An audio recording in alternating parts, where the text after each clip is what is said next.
Hi friends, welcome to Deepika reviews. Kalavari Kodalu Kanaka Mahalakshmi upcoming ఎపిసోడ్లో ఏం జరగబోతుందో తెలుసుకోవాలనుకుంటున్నారా? అయితే ఛానల్ను సబ్స్క్రైబ్ చేసుకొని సపోర్ట్ చేయడం మర్చిపోకండి. ఇక యమున విహారికి అన్నం తినిపిస్తూ ఉంటుంది. ఇంకా చాలమ్మా అని విహారి మత్తులో చెప్తూ ఉంటే, కొంచెం తిన్నానా అని యమున అంటూ ఉంటుంది. నాకు అసలు బ్రతకాలని లేదమ్మా అని విహారి ఏడుస్తూ ఉంటాడు. నిన్ను నమ్ముకొని ఈ కుటుంబం ఉంది, నువ్వు అలా మాట్లాడితే ఎలా విహారి? లక్ష్మి తప్పకుండా ఏదో ఒక రోజు తిరిగి వస్తుంది. అప్పటి వరకు నువ్వు ఈ వ్యసనాలకు అలవాటు కావద్దు విహారి అని చెప్పి యమున ఏడుస్తూ ఉంటుంది. ఏడవకమ్మా, నాకేం కాదు అని చెప్పి విహారి అంటూ ఉంటాడు. ఇక అప్పుడే పద్మాక్షి కోపంగా, ఒరే విహారి అని చెప్పి గట్టిగా అరుస్తూ విహారి దగ్గరకు వస్తుంది. విహారి ఏంటి ఇలా ఉన్నాడు? విహారి తలకి ఈ గాయం ఏంటి అని చెప్పి పద్మాక్షి అడుగుతూ ఉంటుంది. ఎవరు ఏం మాట్లాడకుండా అలానే పద్మాక్షి వైపు చూస్తూ ఉంటారు. మిమ్మల్ని అడుగుతుంది, ఒరే పండు, విహారికి ఏమైందిరా? ఈ తలకి గాయం ఏంటి? వీడి అవతారం ఏంటి అని పద్మాక్షి అడుగుతూ ఉంటుంది. అప్పుడే అంబిక, సహస్ర కూడా బయటికి వస్తారు. ఏముంది, ఆ లక్ష్మి కోసం వెతుకుతుంటే ఏదైనా యాక్సిడెంట్ జరిగిందేమో అని చెప్పి అంబిక చెప్తూ ఉంటుంది. ఒరే పండు, అదే నిజమా అని చెప్పి పద్మాక్షి అడుగుతూ ఉంటుంది. అవును పద్మాక్షమ్మ అని పండు చెప్తూ ఉంటాడు. దరిద్రపు గొట్టిది ఇంటి నుంచి వెళ్ళిపోయినా కూడా మాకు మనశ్శాంతి అనేది లేకుండా పోయింది. చిచి అని చెప్పి పద్మాక్షి అంటూ ఉంటే, ఇక విహారి తాగిన మైకంలో కోపంగా లేచి నుంచొని అత్తయ్య అని చెప్పి పద్మాక్షిని కొట్టడానికి చెయ్యెత్తుతాడు. ఏంట్రా, నన్నే కొట్టావా అని పద్మాక్షి అడుగుతూ ఉంటుంది. వదిన, విహారి తాగిన మైకంలో ఉన్నాడు, ఏం చేస్తున్నాడు వాడికే అర్థం కావట్లేదు. ప్లీజ్ వదిన, విహారిని నేను లోపలికి తీసుకొస్తాను, మీరు లోపలికి వెళ్ళండి వదిన అని చెప్పి యమున అంటూ ఉంటుంది. తాగిన మైకంలో మేనత్తపై చెయ్యెత్తేస్తాడా అని పద్మాక్షి అంటూ ఉంటుంది. తాగిన మైకంలో కాదు, లక్ష్మిని అనరాని మాటలు అన్నందుకు అని చెప్పి విహారి అంటూ ఉంటాడు. మాకంటే నీకు ఆ లక్ష్మి ఎక్కువైందారా అని పద్మాక్షి అడుగుతూ ఉంటుంది. అవును, ఈ ఇంట్లో వాళ్ళందరికంటే కూడా నాకు లక్ష్మే ఎక్కువ అని విహారి గట్టిగా అరుస్తూ ఉంటాడు. అమ్మ, ఈ విషయాన్ని ఇంకా ఎక్కువగా లాగితే కనుక బావ అసలు విషయం తాగిన మైకంలో బయట పెట్టేస్తాడు అని సహస్ర మనసులో అనుకొని, ఏంటమ్మా బావ అసలే లక్ష్మి కనిపించక టెన్షన్లో ఉంటే నువ్వు బావను ఇంకా ఇరిటేట్ చేస్తున్నావు. బావా లోపలికి వెళ్దాం రా బావా అని సహస్ర అంటూ ఉంటుంది. వద్దు, నన్ను ముట్టుకోవద్దు, నన్ను టచ్ చేయొద్దు అని చెప్పి విహారి గట్టిగా అరుస్తూ ఉంటాడు. అమ్మ సహస్ర, నీ ఆరోగ్యం కూడా బాలేదు కదా, నువ్వు లోపలికి వెళ్ళమ్మా, అసలే నువ్వు ప్రెగ్నెంట్వి, వెళ్ళి రెస్ట్ తీసుకోమ్మా, విహారిని నేను లోపలికి తీసుకొస్తాను అని చెప్పి యమున అంటూ ఉంటుంది. సరే అత్తయ్య అని చెప్పి సహస్ర పద్మాక్షిని తీసుకుని అక్కడి నుంచి వెళ్ళిపోతూ ఉంటుంది. ఇక అంబిక మాత్రం విహారి వైపు చూస్తూ, నేను అనుకున్నది నిజమేనా? సుభాష్ చెప్పినట్టుగా విహారికి లక్ష్మికి మధ్య ఏదో ఉందా? అందుకే ఆ లక్ష్మి కనిపించకపోయేసరికి విహారి ఇంతలా తప్పించిపోతున్నాడా అని చెప్పి అంబిక ఆలోచిస్తూ ఉంటుంది. ఇక యమున విహారిని, రానన్నా లోపలికి వెళ్దాం అని చెప్పి తీసుకొని వెళ్ళి విహారిని బెడ్ మీద పడుకోబెడుతుంది. ఎక్కడున్నావు లక్ష్మి, నీ కోసం ఇక్కడ విహారి పిచ్చివాడైపోతున్నాడు అని చెప్పి యమున మనసులో అనుకుంటూ ఉంటుంది. ఇక అలా కొన్ని రోజులు గడిచిపోతాయి. కొన్ని నెలల తరువాత లక్ష్మికి నెలలు నిండుతాయి. నెలలు నిండిన లక్ష్మి బాధగా కూర్చొని విహారి గురించి ఆలోచిస్తూ ఉంటుంది. విహారి గారు నన్ను మర్చిపోయి ఉంటారు, విహారి గారు సహస్రమ్మ సంతోషంగా ఉండుంటారు అని చెప్పి లక్ష్మి మనసులో అనుకుంటూ ఉంటుంది. అప్పుడే బామ్మ లక్ష్మి దగ్గరకు వచ్చి, అమ్మ సిరి, ఏం ఆలోచిస్తున్నావు? ఇంకా స్నానం చేయలేదేంటమ్మా? ఈ పాటికే స్నానం చేసి కూర్చోవచ్చు కదా అని చెప్పి బామ్మ అంటూ ఉంటుంది.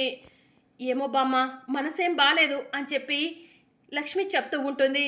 నెలలు నిండాయమ్మా, ఎప్పుడు నొప్పులు వస్తాయో తెలీదు, శుభ్రంగా స్నానం చేసి ఉంటే హాస్పిటల్కు వెళ్ళటానికి కూడా బాగుంటుంది అని బామ్మ చెప్తూ ఉంటే, సరే బామ్మ, ఇప్పుడే స్నానం చేసి వస్తాను అని చెప్పి లక్ష్మి లోపలికి వెళ్తుంది. ఇక స్నానం చేసి వచ్చి తులసి కోటకు పూజ చేసుకుంటూ ఉంటుంది. తులసి కోట దగ్గర ఉన్న కృష్ణుణ్ణి చూసి లక్ష్మి తన పొట్ట మీద చెయ్యి వేసుకొని, కృష్ణయ్య లాంటి మగపిల్లాడు పుట్టాలి, విహారి గారి దగ్గరికి ఏదో ఒకలా చేర్చేస్తాను, ఆ తరువాత నా జీవితం నేను చూసుకుంటాను అని లక్ష్మి మనసులో అనుకుంటూ ఉంటుంది. ఇక అప్పుడే లక్ష్మికి వెక్కిళ్ళు వస్తూ ఉంటాయి. ఈ సమయంలో నన్ను ఎవరు తిట్టుకుంటున్నారు అని చెప్పి లక్ష్మి ఆలోచిస్తూ మంచినీళ్ళ కోసం వెళ్ళబోతూ ఉండగా అప్పుడే మంచినీళ్ళ గ్లాసు లక్ష్మికి ఎదురుగా ఎవరో తీసుకొచ్చి ఇస్తున్నట్టు కనిపిస్తూ ఉంటుంది. లక్ష్మి ఎదురుగా ఉన్నది చూసి షాక్ అవుతుంది. విహారి గారు అని చెప్పి ఒక్కసారిగా అనటంతో విహారి ఫేస్ రివీల్ అవుతుంది. అవును, విహారి గారినే, ముందు మంచినీళ్ళు తాగు, ఆ తర్వాత మాట్లాడుకుందాం అని చెప్పి విహారి అంటూ ఉంటాడు. ఇక లక్ష్మి మంచినీళ్ళు తాగుతుంది. విహారి గారు మీరేంటి ఇక్కడ అని చెప్పి లక్ష్మి షాకింగ్గా అడుగుతూ ఉంటుంది. ఏ నిన్ను నేను కనిపెట్టలేవని అనుకున్నావా? నా నుంచి దూరంగా వెళ్ళిపోతే నేను నిన్ను మర్చిపోతా అనుకున్నావా? నిన్ను మర్చిపోవడం అంటే నా ప్రాణం పోవటమే అని చెప్పి విహారి అంటాడు. వద్దు విహారి గారు అలా మాట్లాడకండి అని చెప్పి లక్ష్మి విహారి నోటిని గట్టిగా మూసేస్తుంది. నా మీద నిజంగా నీకు ప్రేమ ఉందా? ప్రేమ ఉన్నట్టు ఎందుకు నటిస్తున్నావు లక్ష్మి అని విహారి అడుగుతూ ఉంటాడు. అదేంటి విహారి గారు అంత మాట అన్నారు? నేను మిమ్మల్ని ప్రేమించకపోవడం ఏంటి? మీపై నాకు ప్రేమ లేకపోవడం ఏంటి అని లక్ష్మి అంటూ ఉంటుంది. నిజంగా నాపై ప్రేమ ఉండుంటే నన్ను వదిలి వచ్చేదానివా లక్ష్మి? చెప్పు లక్ష్మి, ఇప్పుడు సమాధానం చెప్పు అని విహారి అడుగుతూ ఉంటాడు. ఇంకా లక్ష్మి ఏం మాట్లాడకుండా ఏడుస్తూ ఉంటుంది. నేను అడుగుతున్న ప్రశ్నకు సమాధానం ఇది కాదు. ఇన్ని రోజులు నా కళ్ళ ముందు నువ్వు లేక ఎన్ని రాత్రులు నిద్ర లేకుండా గడిపానో, ఎన్ని రోజులు ఏడుస్తూ గడిపానో నాకు మాత్రమే తెలుసు కనకం అని చెప్పి విహారి ఏడుస్తూ ఉంటాడు.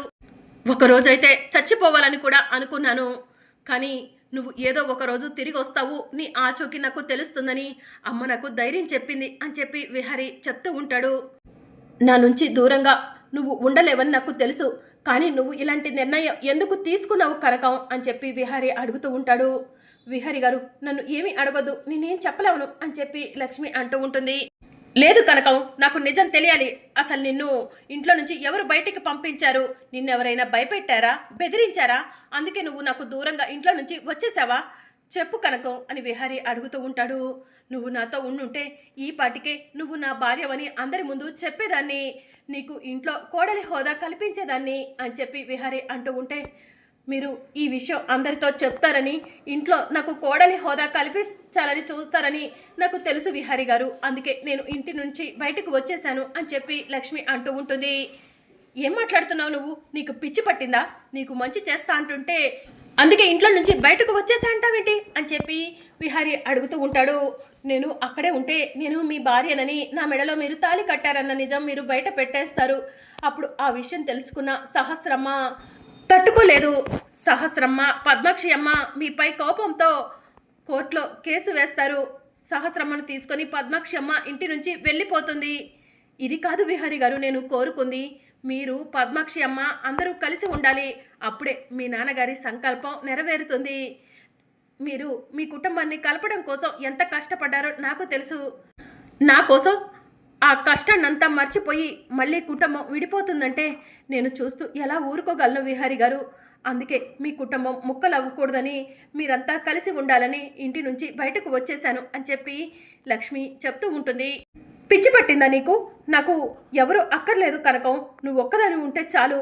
ఇన్ని రోజులు నేను చచ్చిన శవాన్ని బ్రతికున్నా కూడా చచ్చినట్టే అని చెప్పి విహారి అంటూ ఉంటాడు. వద్దు విహారి గారు, దయచేసి అలాంటి మాటలు మాట్లాడకండి అని చెప్పి లక్ష్మి చెప్తూ ఉంటుంది. ఇక అప్పుడే బామ్మ వస్తుంది. విహారిని లక్ష్మిని చూస్తుంది. అమ్మా సిరి, ఎవరి అబ్బాయి నీతో ఏం మాట్లాడుతున్నాడు? నిన్నేమైనా ఏడిపిస్తున్నాడా అని బామ్మ అడుగుతూ ఉంటుంది. అలాంటిదేం లేదు బామ్మ అని చెప్పి లక్ష్మి చెప్తూ ఉంటుంది. ఈ అబ్బాయి నీకు తెలుసా అమ్మా, అందుకే నీతో మాట్లాడుతున్నాడా అని బామ్మ అడుగుతూ ఉంటే ఇక లక్ష్మి ఏం మాట్లాడదు. ఏమ్మా ఏం మాట్లాడట్లేదు, ఈ అబ్బాయి నీకు తెలుసా అని బామ్మ అడుగుతూ ఉంటుంది. నేను చెప్తాను బామ్మ అని చెప్పి విహారి అంటాడు. చెప్పు బాబు, ఎవరు నువ్వు? మా సిరితో ఎందుకు మాట్లాడుతున్నావు అని బామ్మ అడుగుతూ ఉంటుంది. తను సిరి కాదు బామ్మ, లక్ష్మి, కనక మహాలక్ష్మి అని చెప్పి విహారి అంటూ ఉంటాడు. కనక మహాలక్ష్మియా అని బామ్మ అంటూ ఉంటే, అవును కనక మహాలక్ష్మి నా భార్య అని విహారి అంటూ ఉంటాడు. ఏమ్మా అబ్బాయి చెప్పేది నిజమా అని బామ్మ అడుగుతూ ఉంటుంది. అవును బామ్మ అని లక్ష్మి చెప్తూ ఉంటుంది. ఏమ్మా ఈ బామ్మకు పేరు కూడా అబద్ధం చెప్పావా? ఇంకా ఏమైనా అబద్ధాలు చెప్పావా అని చెప్పి బామ్మ అడుగుతూ ఉంటుంది. అయ్యో బామ్మ, నేను ఇంకేమీ అబద్ధాలు చెప్పలేదు బామ్మ నీ దగ్గర. నా పేరు బయటికి తెలిస్తే నా గురించి అన్ని విషయాలు బయటికి వస్తాయన్న భయంతోనే నేను నా పేరుని మీకు అబద్ధం చెప్పాను.